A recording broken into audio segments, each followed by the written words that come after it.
Hello friends, you're with the Lonesome Gamer, and I'm playing again 7 Ages.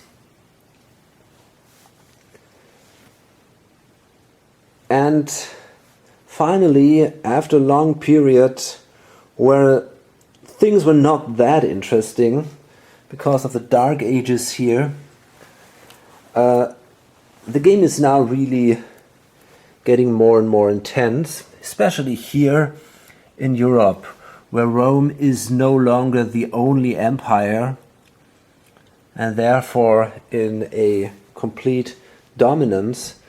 But now it is actually here attacked by the French army led by Jeanne d'Arc, and we have here the Polish. So it's the Dutch have colonized North America. Lots of interesting things going on now. The gray player is the first in the turn order, and the green player will start a new empire. And he's gonna start the Russians, actually.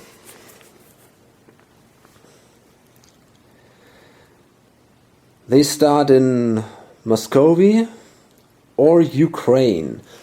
So here they can now choose. And maybe Ukraine is even more interesting, because there is the wheat.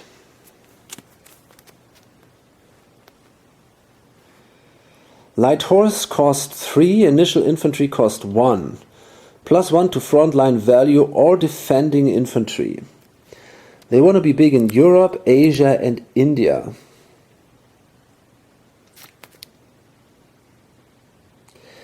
Their money is 5 times the starting age, so that would be in this case 20 bucks. And they have a setup of -5.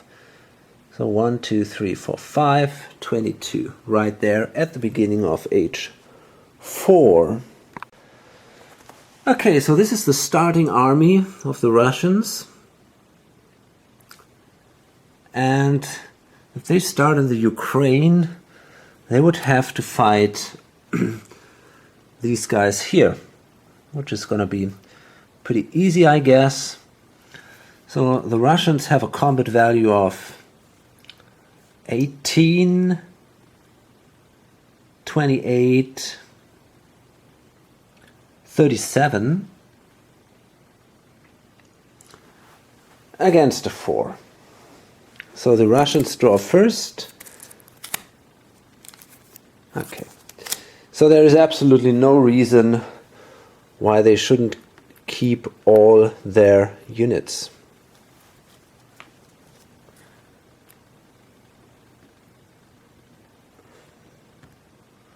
Okay. There we go. And now they control the Ukraine.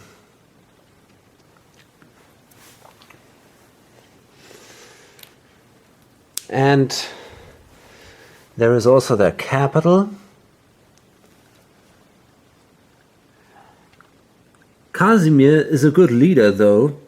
He's an administrator and a tactician. So it's not going to be that easy to simply wipe out the Poles. That might be a harder conflict for them.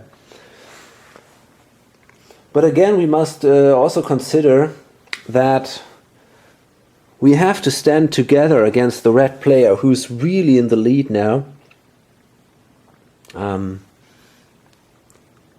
He's here, the next player is then here, and the others are then down here. But the red player is in the lead, and because Rome is extremely strong, it's still very strong, we should really find a way to do something against, well, his dominance in Europe right now. And also the Zimbabweans are doing fine.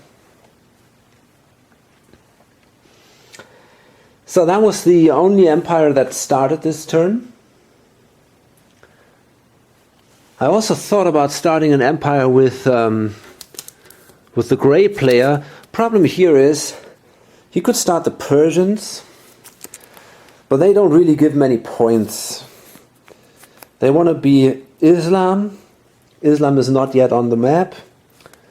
They want to be big in Asia, which would compete with another empire of the gray player, the Vietnamese. So that's also a pretty bad idea. I guess overall, this is not exactly a very strong empire right now. The other option would be the pirate state. I really thought about them, and I nearly had started them here somewhere. They could have attacked then the Polynesians and maybe later Japanese, but the problem is the pirate state would also start somewhere here where the Russians now started, so they wouldn't have these ships of the line as starting ships. They would not have been available yet, and that that kind of sucks for them. So maybe I wait one more turn and I still can start them then in the next turn, but until then I'm going to do a destiny action with this free marker and see if I find some other empire to start. Okay, so now we come to the production action. And there we see the Aztecs going to do a production turn.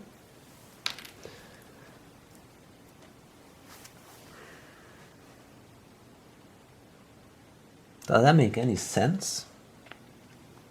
Wait a second. Yeah, it does. I thought about trading with them first because they're still in a dark age. But the problem is I don't have any good trade cards. So that means it's probably a good idea to do a destiny action first, and then I can still do the trading later. So, well, we got quite a bit of money actually. We got 2 cities, value 3. So that means $6 for the cities, $8, and 3 for this one. So that's 11. And we only have to pay 3 maintenance.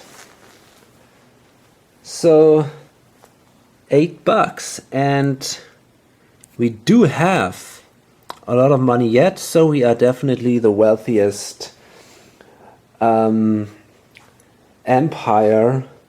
in the world, which would give me also a few glory points. But this time I'm gonna buy some units so that I'll be able to expand a little bit.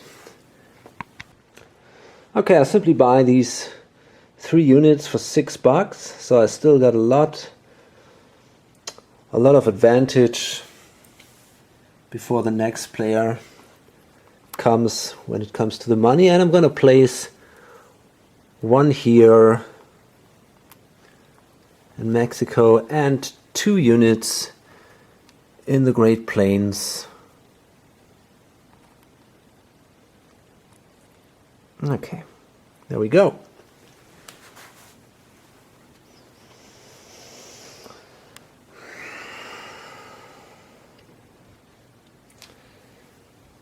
Well, let's see. Does anybody else do a production action? Yes. The Japanese. They want to bring their ships into the sea because they want to be big in the world. So we need some units controlling these 2 wheat areas and also maybe some more ships. We got a really high income there because we control 3 of these very fertile areas with the wheat. So overall that gives me an income of 22 with the 2 cities that I also control. And I got this administrator which reduces the cost of my units. So that is pretty cool. So I'd be at 25 here. And I could now also consider spending only a little bit of money to be number 1 when it comes to the money, because then I would also gain 2 glory points for that. Sounds like a good idea to me. Okay, so the Japanese player could actually build 2 ships, 2 infantry units here, and then still have enough money to stay in the lead, simply because of this great leader Tokugawa, of his administrative abilities. Okay, anybody else producing? Yes, definitely. The Zimbabweans are going to produce. We're going to see a lot of production action this turn. They are now getting a little bit afraid of these guys here, of Benin. So they decided times of isolation are over and we need some stronger army. No longer only these spear guys there.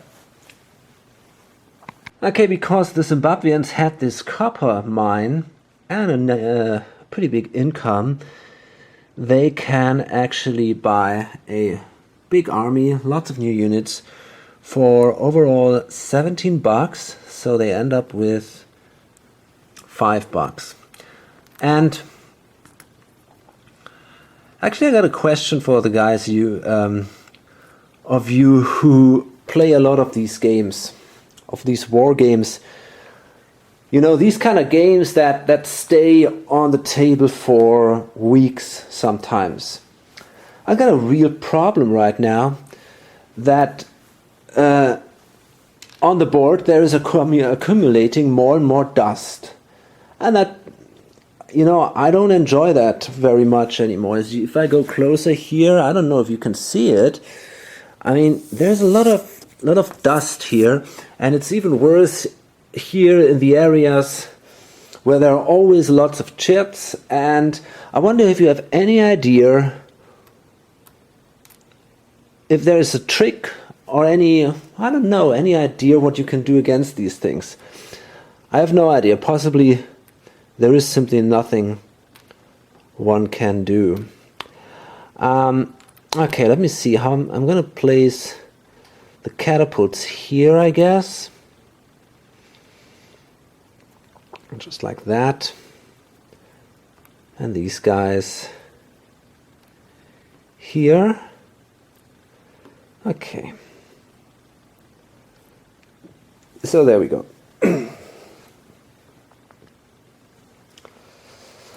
Fine, so that was the production of the Zimbabweans, and then we're going to see a production of the Romans. They're going to use their wild card because they're democratic. They don't take a penalty for that, and well, they definitely want to produce simply because there is here the threat of the French army, so they want to do something against that. And because they are democratic and they were attacked during the last turn by the French, their unit production is now only costs now only half the price, if I'm not mistaken here. Okay, so he has now quite an army here.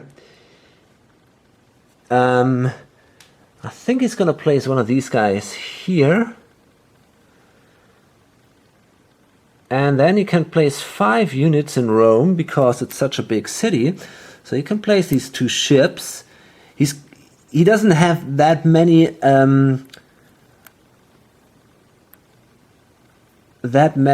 attacking units. So that means he ended up with the ships. And he can place all these here in Rome. And now there's a very big stack here, and I'm pretty sure that the French will decide, not to march against Rome right away. Okay, so here we are. And the money is now at 0. Oh gosh.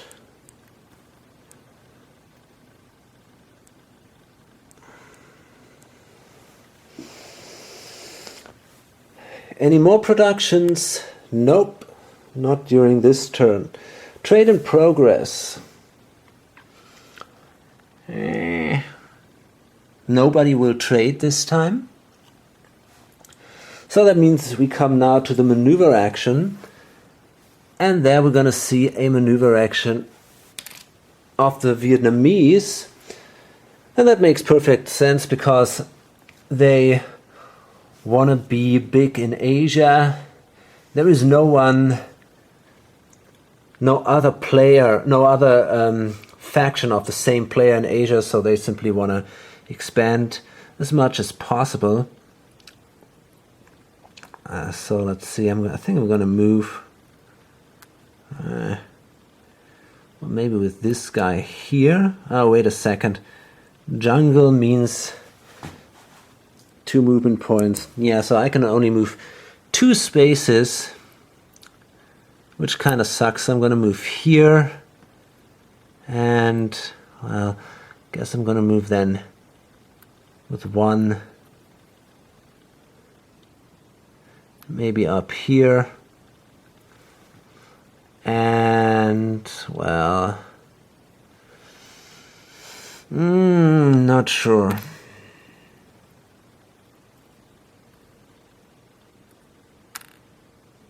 Damn it.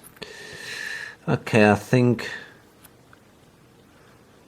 I'm gonna move with some of them simply here, and then in the next step I can move here onto these islands step by step.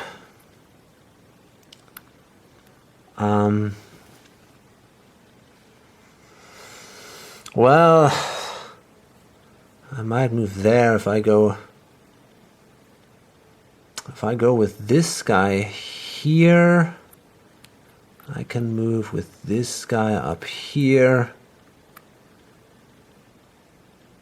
Okay.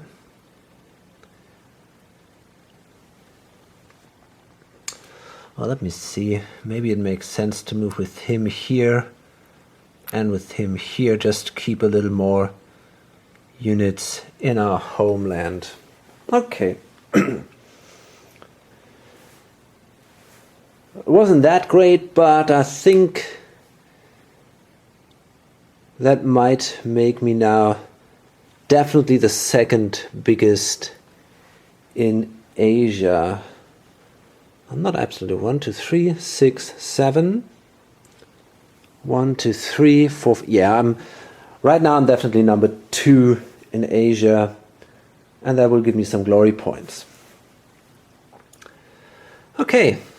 More movement actions. Well, actually, again, with the Romans, I forgot something. I forgot that Christian special ability before I did my action, and I'm going to do that right now. I'm going to place a disorder marker. Yeah, I'm allowed to place a disorder marker, and I'm going to place that here in Burgundy, I think. Burgundy. So let's take that one here and place it here. I can't some religious disorder. Okay. And we see another maneuver action by Benin.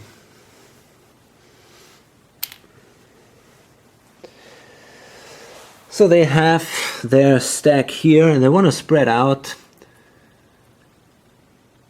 So I think they go with 1 here.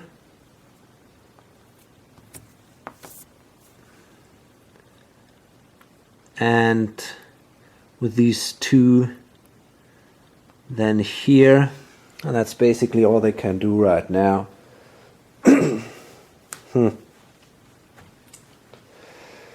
That's not so impressive.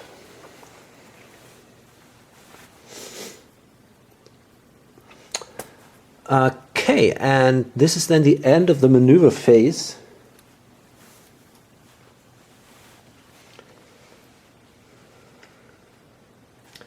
And we see the destiny phase next. So, as predicted, the gray player will do a destiny action, hoping to find a better empire to start. And,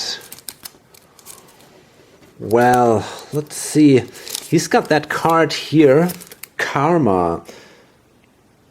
That's not, oops, that's not what we wanted. It's the new administration, huh? Yeah. Play before a player draws cards in a destiny action. Increase number of cards player draws by 3. Okay. So we can draw now. Okay, let me see. I think I'm going to throw away the Inuit.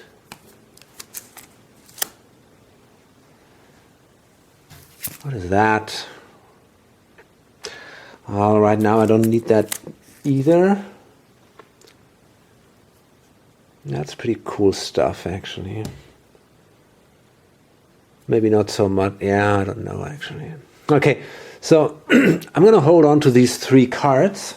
That means I can draw 3 cards to come to my hand size, and then I can draw 3 additional cards. So I can draw 6 cards, and I guess I have to discard 3 of these 6. So let's see. The Cimmerians were definitely not that great. But the Vital Air could be a good event. Let's see about that. 2. Well, that's the Chems.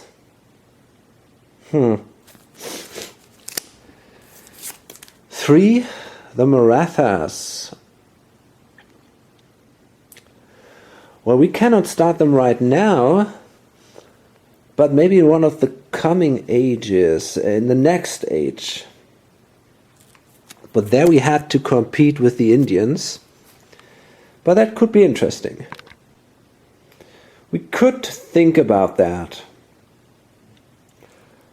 They would gain a lot of points for being rich. But there, they would compete with the Vietnamese and with the Dutch. So that isn't so great for me, actually. They'd also compete in Asia with the Vietnamese. So overall, that's not such a great card for the gray players, sadly. Okay, another card would be the Italians. Well, that sounds definitely cool. That would be maybe an interesting card to do a lot of harm to the Romans. The problem is they start in Cisalpine, and there is now this, this big French army. So maybe this is not the best way to start, actually. Which is sad. Which is really sad. Let's see. 2 more cards to draw.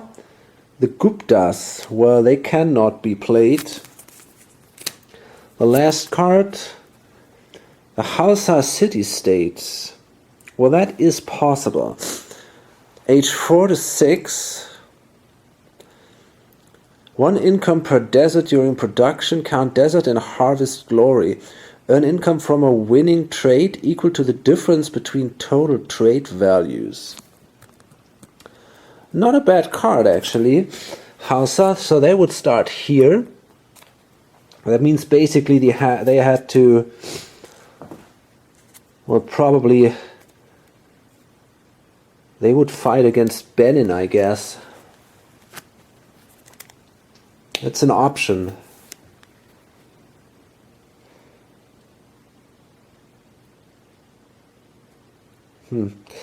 This is an option, not a bad one, actually.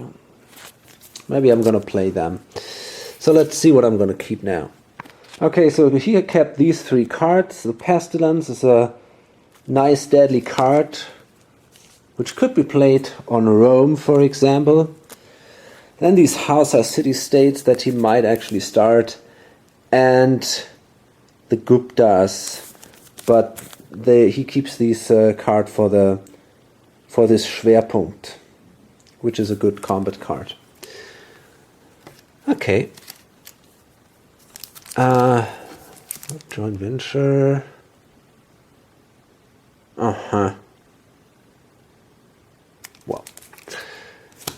there we are. And this one here. Goes here, actually. Okay. Any more destiny actions? Yes, the Armenians do a destiny action. Simply because the pink player has to discard the Vikings. They just suck.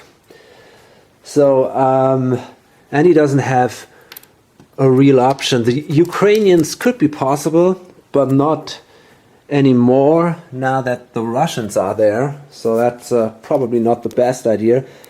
And they only can start in h5 to 7 anyway, so he had to wait 2 turns before he could do that. So I think what he's gonna do is, well, he might actually throw away both cards and draw 6 additional cards. The first one are the Etruscans. Well, they're definitely not at the right time now. And then we have to shuffle the deck. Okay, 5 more cards for the pink player. The Moors, they can be played.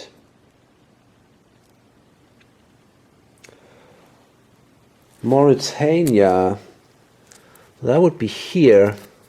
They want to be big in Europe. They want cities. Well, at least it's an option. It's an option. The Harappas, well, they cannot be played. The Chimnu, they could be played in South America, Ecuador. This is not so bad, actually. Right now there is no big competition in America, so that might also be an option.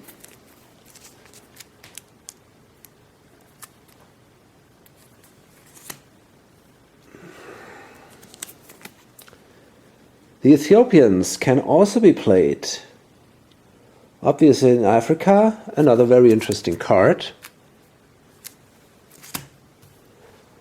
And the last one would be the Kanem Bornu. That's also a card that can be played in Africa.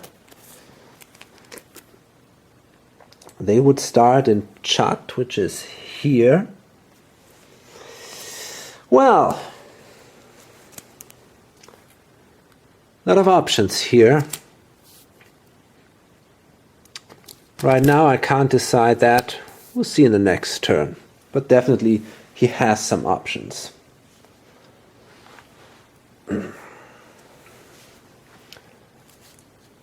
Let's see if we have more destiny actions. Nope, this is not the case, but we'll see some civilized actions here. One by the Dutch.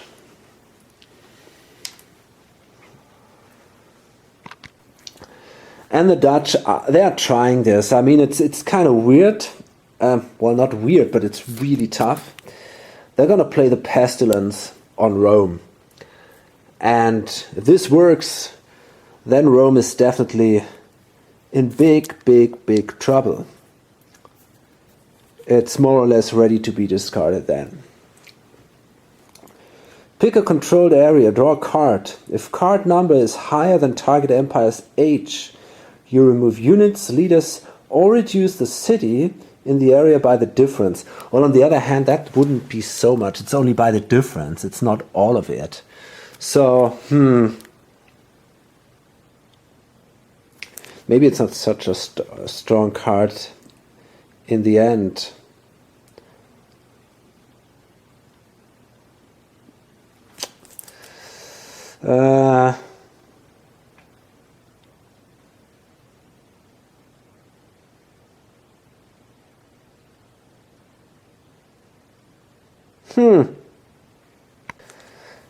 Okay, this card is not exactly that strong, as strong as I thought.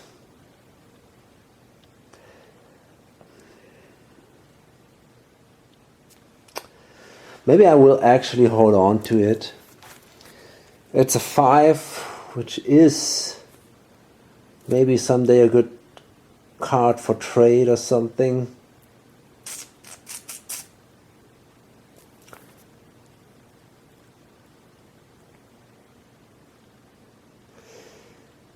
Oh boy. I don't know. I might try to kill a few units here, maybe. Maybe it's not such a bad idea, actually.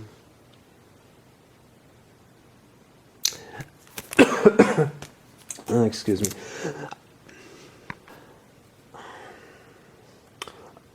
Okay. I guess I'm gonna play it anyway. We start here with Andalusia. And the Romans are in h4.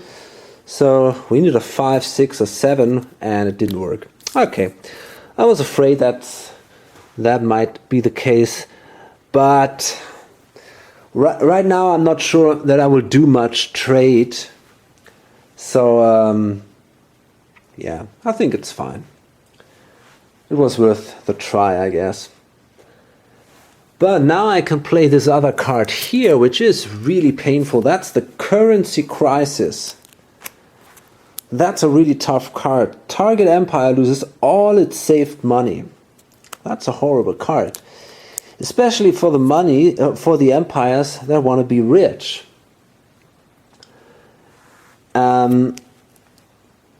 So I guess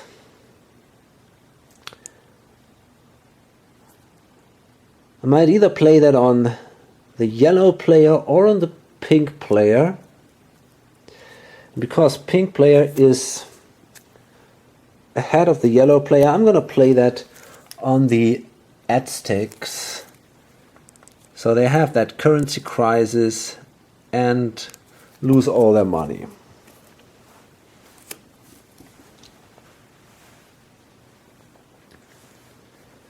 Is there anything they can do against that? I don't think so. Nope, they can't.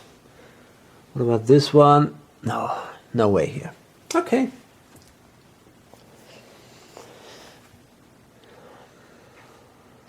Okay, these are all the event and artifact cards now. And then they can promote a leader, the Dutch. They can control 2 leaders at the same time. So let's see who they find. Well, that is another artist. Now this is interesting. I wonder if that would be in any way cumulative with the first artist. And actually I think so. I don't see why it should not be possible here.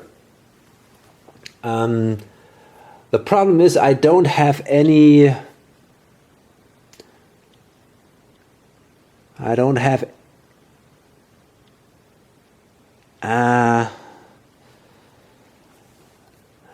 have any artifacts right now, but I could become Christian, and that would then give me an artifact, and then I guess I could surpass the Romans when it comes to the artifact, because if this is doubled twice, that artifact, that would count as 4, so I think that would be pretty cool. So I place this artist here, well, maybe also in the New World, why not? Okay, let's place him here.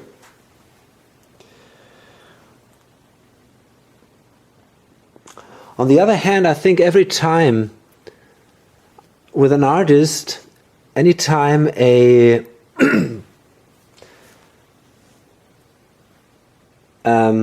artifact is played in the range of the artist, I gain an extra point, an extra glory point. And the chance is bigger that that might happen here and not so much over there in Eastern America. Okay, and then we can actually adopt a religion or a government. And I think I'm going to adopt Christianity here, because that gives me now this artifact, which is definitely good.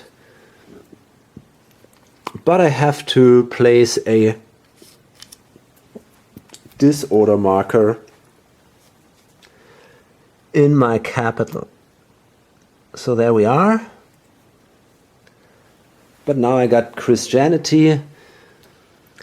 And because I got 2 artists now, I can add 2 to this value. So that means 4. So I think I can generate a lot of points now with the Dutch, thanks to simply being Christian.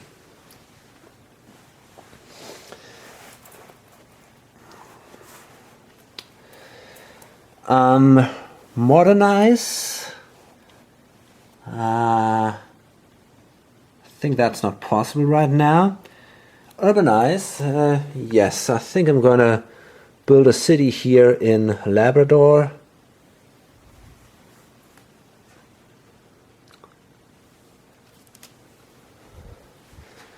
Just a level 1 city here. That's fine. And this is then basically the end of my turn here. Next civilization action is done by the French. Okay, I realized I made a mistake, and if it comes to these artists, I think it wasn't too bad over the whole game, but until now I always doubled the number of artifacts when an empire controls an artist. But it's only the number of artifacts that are doubled that are in the same area as the artist is. So the Romans in this case would not have 1, 2, 8 artifacts, but only 5, because only the Pope is doubled. That's pretty important, actually.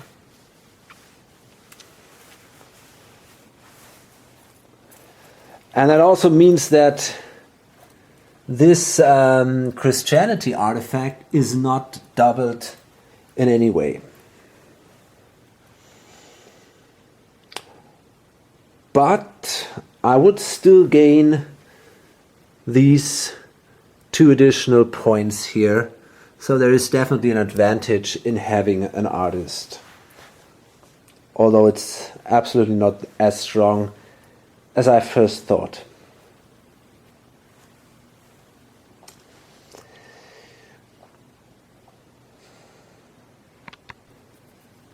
Okay, the French, they also do a civilized action. And they play the gold mine. That would give them $30, which is absolutely amazing.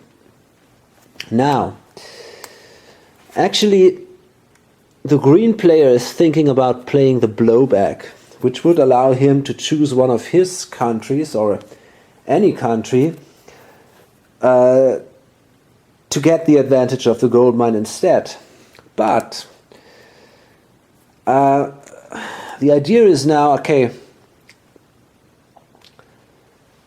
the yellow player is the player who controls the French.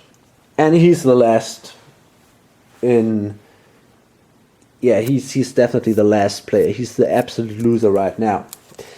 In addition, he is more or less the only player who has a chance to, well, attack the Romans, or at least do some trouble to the Roman Empire, do some harm to the Roman Empire. So the green player decided to let that card be played by the French player. So that gives him then $30. So he is now at 31. Now that is amazing. And then the French player plays the Vizier. Play any time to pick up the top card on the discard pile. So that's what he does now.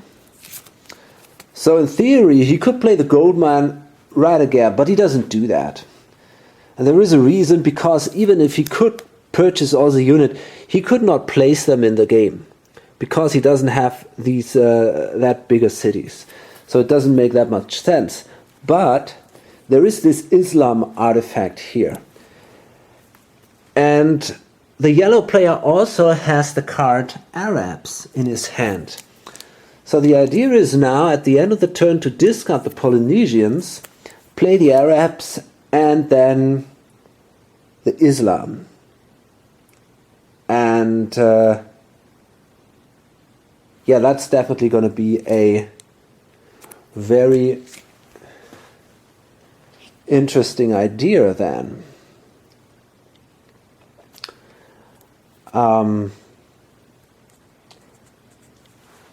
Okay, fine.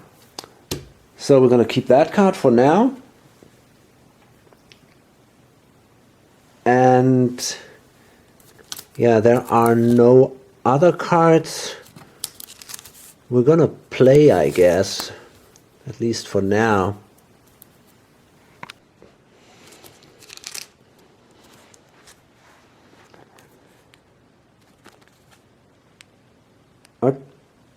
Okay, then in addition, the player plays the concentrated, the yellow player plays the concentrated ownership. I'm just not sure exactly where I want to place that.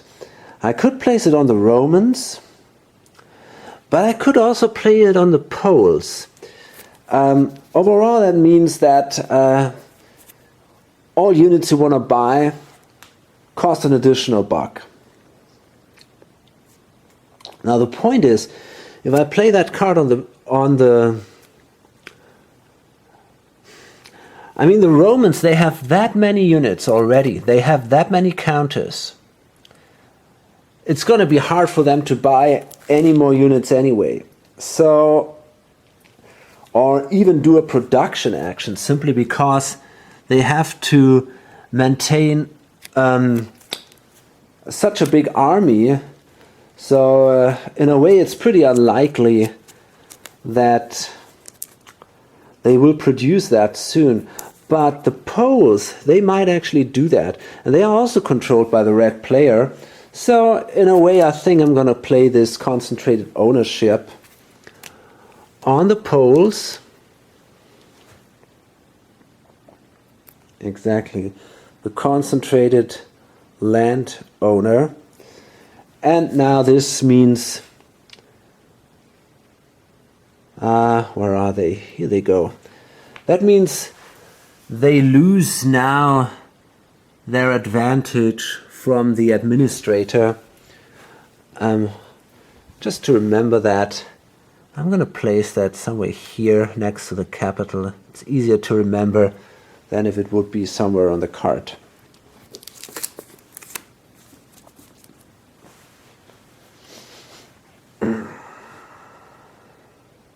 Yeah, why not?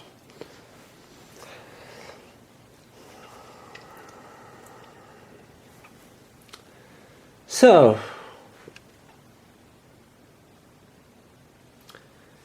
anything else I want to do right now? I don't think so. No cards I want to play, at least. Not yet. Then we can promote another leader with the French, and they can control up to 3 leaders. So right now I control only 1. Let's see if we find something that's interesting. A philosopher? Well, I don't think I want that one. I need somebody who's good in military strength, maybe a tactician, maybe an administrator. That's a builder. Well, a builder. A builder is not bad, though. I might think about taking him. I only have 1 more pick, though.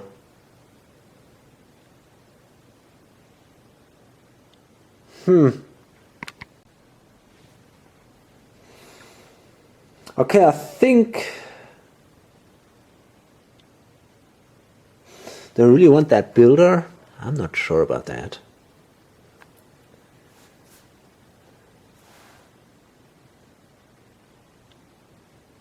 No, damn it.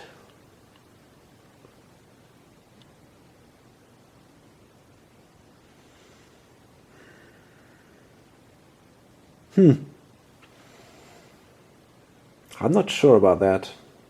I simply don't know. Maybe yes. Maybe yes.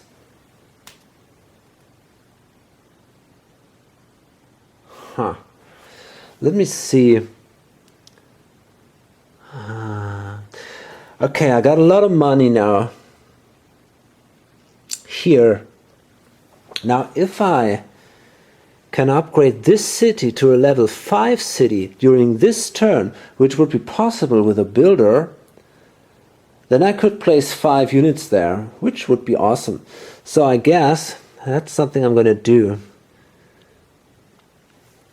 Okay, I take that builder. Then I can adopt a religion or a government. Now, if I adopt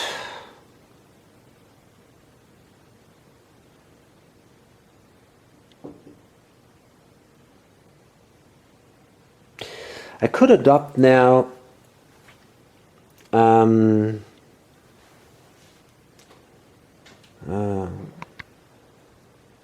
if I adopt Christianity right now, I would end up with a disorder marker here in Cisalpine, because there already is a disorder marker in Burgundy. On the other hand, if I don't adapt it, then the Romans will probably place a disorder marker there in the next turn anyway. Oh boy. Okay, I guess I'm gonna go Christian.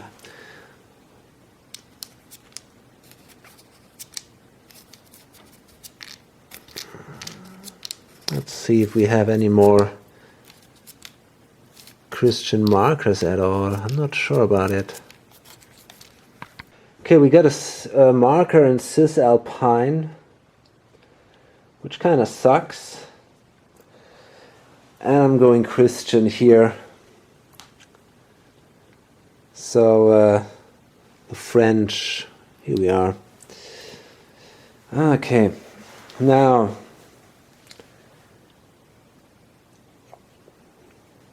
okay.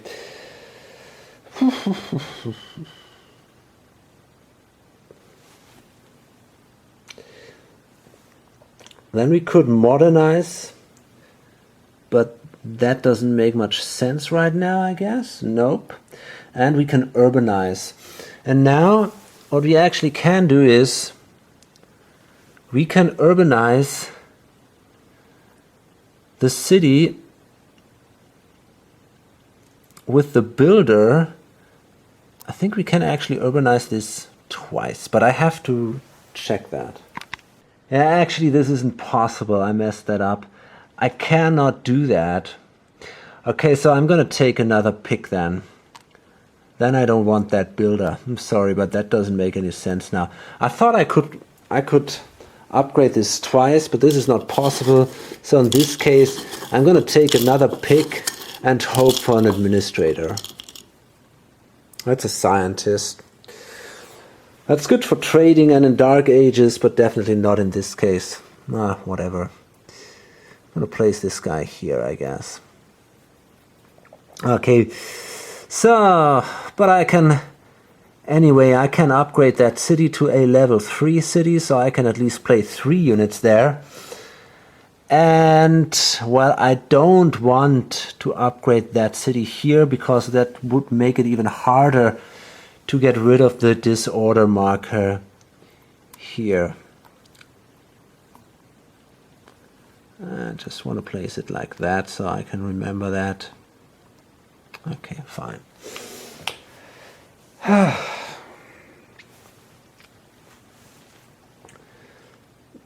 And then I can remove disorder by paying $7. And that's actually something I'm going to do here in Cisalpine. So that brings me down to 24 then. So at least the disorder is gone here. And I can place 3 units there in the next turn, which isn't so bad. We'll see if it's enough.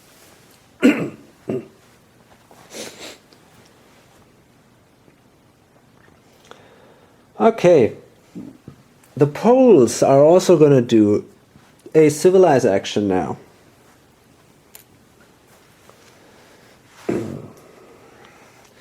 So first they are allowed to play some cards, but well, no way here.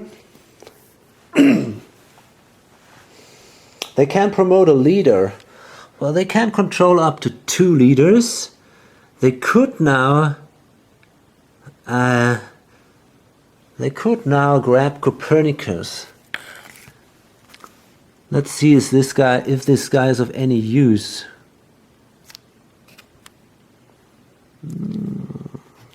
Yeah, that's great. There he is.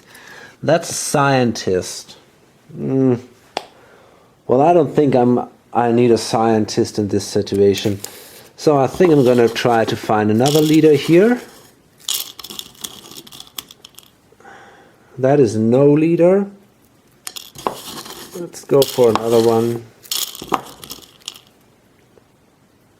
That is a builder. I think that's not so bad. Guess overall a builder is fine, and I think we're going to place this guy here.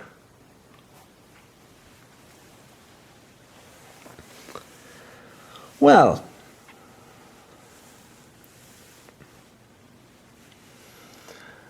then we can adopt religion or government, and of course we want to be Christian because this is one of the goals of the Poles. They want to be Christian. So there we go. That gives them an artifact. And actually I forgot to give the Dutch player a point for being Christian, for gaining that artifact. And I also forgot to give the French player a point. No, wait a second, that was the yellow player. Okay, there we are. And then this is an artifact for the red player, for the Poles. But it would also give them a disorder marker. That is part of being Christian. You get a disorder marker in your home area right away, in your capital. And then they are able to modernize, and well, they might now build cannons, but this is not possible anywhere. And they can urbanize now.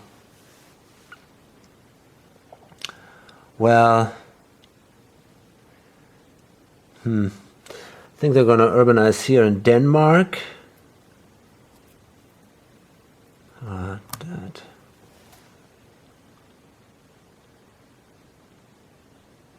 I'm going to place that leader here.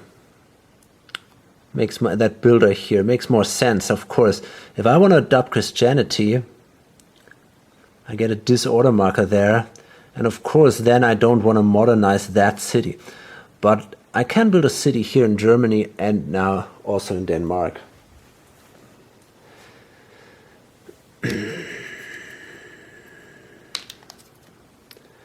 You might have realized by now that from time to time in this game I do these little things of cheating simply because there is so much to keep track of if you play that solitaire. So these little details, you simply miss them if you play that solitaire. And there is absolutely no reason why I shouldn't change it. It all happened in the same player phase, so it's I think it actually didn't matter at all. Okay, so that was the urbanize action, and that's basically it. They don't have any money to remove the disorder here. And this is all looking more and more complicated with all these chits here. It's a pretty amazing sight, actually.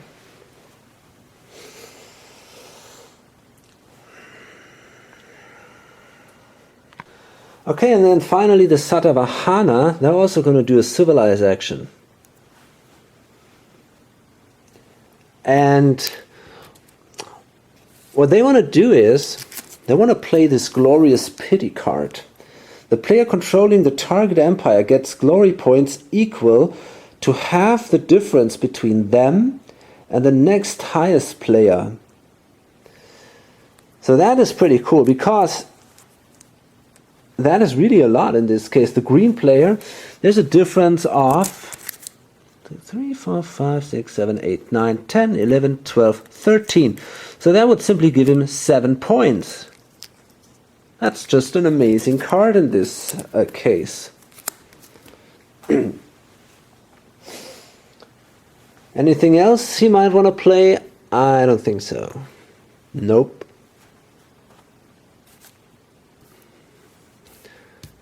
Well, not right now. He could play the concentrated ownership, actually.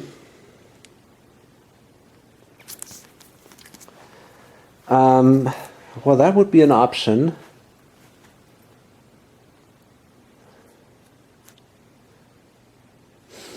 I mean, he could play it on the Romans to give them even more trouble. He could also play it on Benin, but Benin is trading a lot. Not on Benin, but on Zimbabwe, because the Zimbabweans have a conflict with Benin. So yeah, maybe that's something I want to do. Okay, I'm pretty sure I cannot play this a second time, because there is no second marker for it. At least I can find it.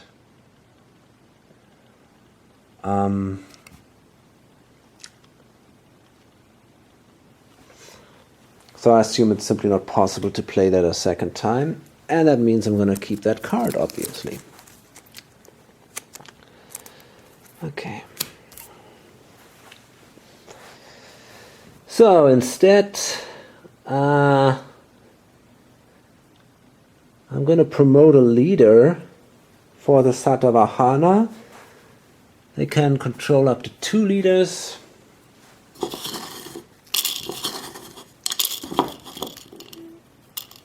Okay. Well, that is a strategist. This is not that great. We are not at war, so I guess we don't need a strategist. And here we have no leader. Well, lots of leaders are already on the board, so it's getting harder and harder to find good leaders now. Okay, bad luck for them. They could adapt a religion or a government. That's something they don't want to do. But they can urbanize, and that's something they definitely want to do. So they're going to build a city, I don't know, maybe somewhere in a mountain or so. Let's see. Okay, that's going to build a city here, I guess. Yeah, why not?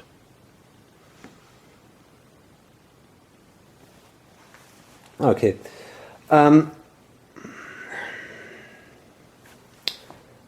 And that's basically it. So the basic thing I wanted to do with these guys is I wanted to play that glorious pity action to gain 7 points, and not so much. I didn't do it not as much because of the other civilization options here, but that was an amazing card. Okay, so and then we come finally to the discard empire phase. And we're going to see the Vikings. They are discarded. Yeah, they've lost their homeland, and so there's basically no hope for them. So they simply go away. Also, just a short visit on the stage of history. And then the Polynesians will go away. The Polynesians are still doing good. They would give him 3 points, but he has now the chance to start the Arabs and play Islam. And if he would do that,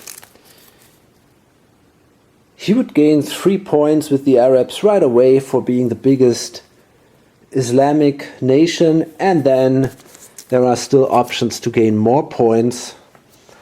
So, and the Arabs, of course, have a better perspective, a better future. They can start in the Renaissance and are not somewhere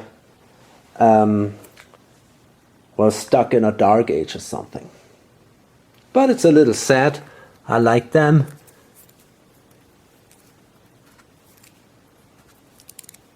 For their kind of problematical situation, they really managed to generate a lot of points for quite a long time. Okay, and this is it then. That's the end of that turn. Okay, lots going on in Europe. It's completely scattered with chips, and I really like that. I think it looks kind of fantastic. The Russians appeared, and we're going to see definitely some changes in Eastern Europe now. It's questionable if we will see that clash here between Rome and French. So, see about that. Fine. I nearly forgot to do this end of the turn actions. Of course, we're going to progress here. And now some empires, the Vietnamese and the Dutch, they are allowed to construct actually musketmen. And these are all stuck. And then we can harvest glory.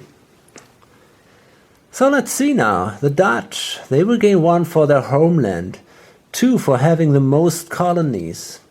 And that's now interesting. Okay, they got 1 artifact, which isn't that amazing. Let's see. Because they actually are first in turn order. That might be now very valuable.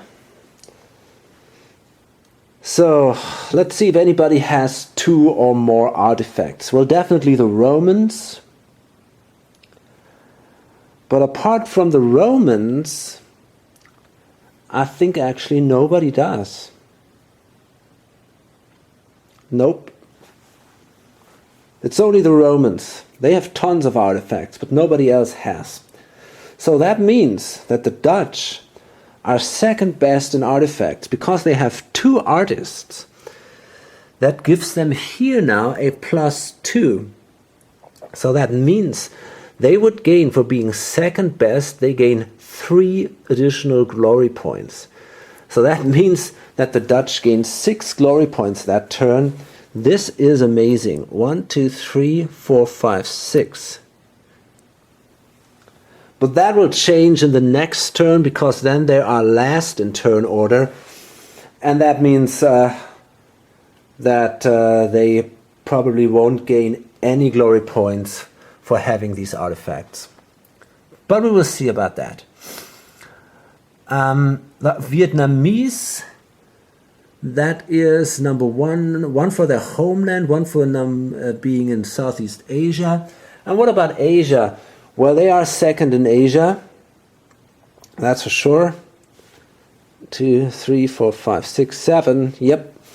So that gives them 2 more points, and they don't have that much money. Okay, so overall 4 points for the Vietnamese. 1, 2, 3, 4. So, well, with only 2 empires, he generated 10 points. That is a great achievement, actually. The Armenians, 1 point for their home area. Nothing for Asia. Well, and they are also not a very big empire, even if we only count Christian empires. Oh, I'm not sure, actually. They control 4. And what about the Poles? 1, 2, 3, 4, 5. Okay, so they are not the second biggest empire. So that means overall just 1 point for the Armenians. That isn't good. The Aztecs, well, they are still in that dark age. They really got to trade now. Okay, 1 point for their homeland. 1 point for the Americas. That's actually not true. That's not true, simply because desert doesn't count. Or does it? No, it doesn't. So that means they have the same number of areas as the Dutch do in the Americas. And that means because in turn order they are behind the Dutch, they are no longer number 1 in the Americas. Okay, 6 points for the cities. What about the cities? Rome has also 6, but is behind in turn order. The Satavahana have 7.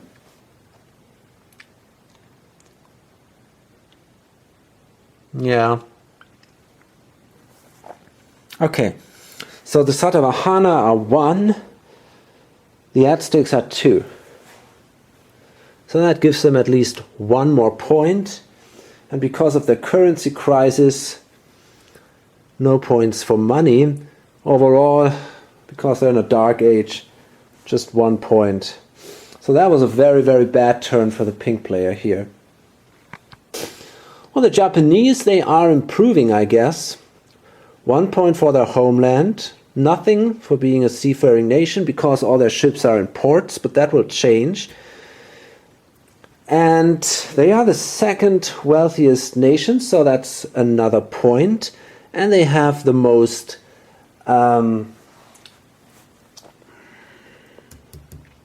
wheat, so that's a third point. So at least something. 1, 2, 3. And I'm pretty sure they'll do much better after the next turn if they did a maneuver action. And then they're gonna dominate the seas. The French, well, 1 point for the French for their homeland. And this is pretty much it. And I mean, the French are basically there to stop the Romans. While all other players generate points, the French are the only one who are really fighting the first player. Anyway, so 1 point for the French. So that means again, yellow as the last player is only generating very few points here. And actually I forgot something I wanted to do, of course, once again. I wanted to play that Enlightenment card. Play during the end of turn. Target empire is not stopped progressing by playing a wild card, being in a dark age or go slow. I'm going to play that card. And I wanted to move the Satavahana. That allows them to move on now. Yep. Okay. That was pretty important. I definitely wanted to do that. But okay, let's go on now first with the red player. The Romans. Well, the Romans are still doing fine. 1 for their homeland. are they still number one in Europe? I guess so. 1, 2, 3, 4, 5, 6, 7. Yep, they are still number one in Europe, so that's a 4 then. They control the most artifacts, that's still 6 points, and because we have this artist here, it's actually 7 points for the Romans. So again, the most glorious civilization. The Zimbabweans, well, 1 point for their homeland, 2 points for Africa, but they are in a dark age, so overall only 2 points for them. And the Poles. Okay, now let's see. Homeland, they are second in Europe. It gives them 1 additional point.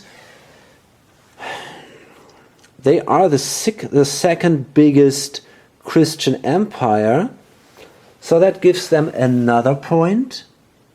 What about cavalry? Now they've lost 1. 1, 2, 3, 4, 5, 6. Okay, we got to count here.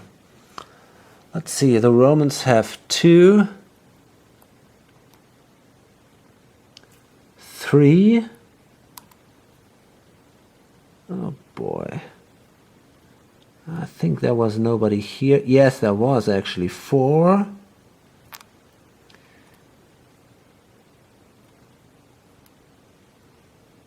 No, damn it. Nope. Okay, so that means, I guess, they are actually still biggest. Oh man, this is so fiddly. 1, 2.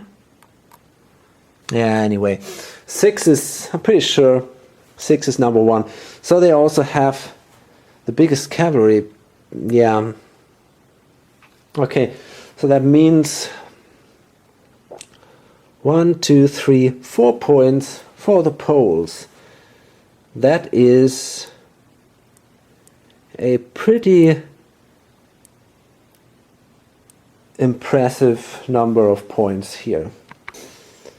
Benin, Benin is not doing great. 1 point for Africa, and they are in a dark age, so only 1 point for them. The Satavahana, well, they're doing better. 4 points for the Satavahana now. 1, 2, 3, 4.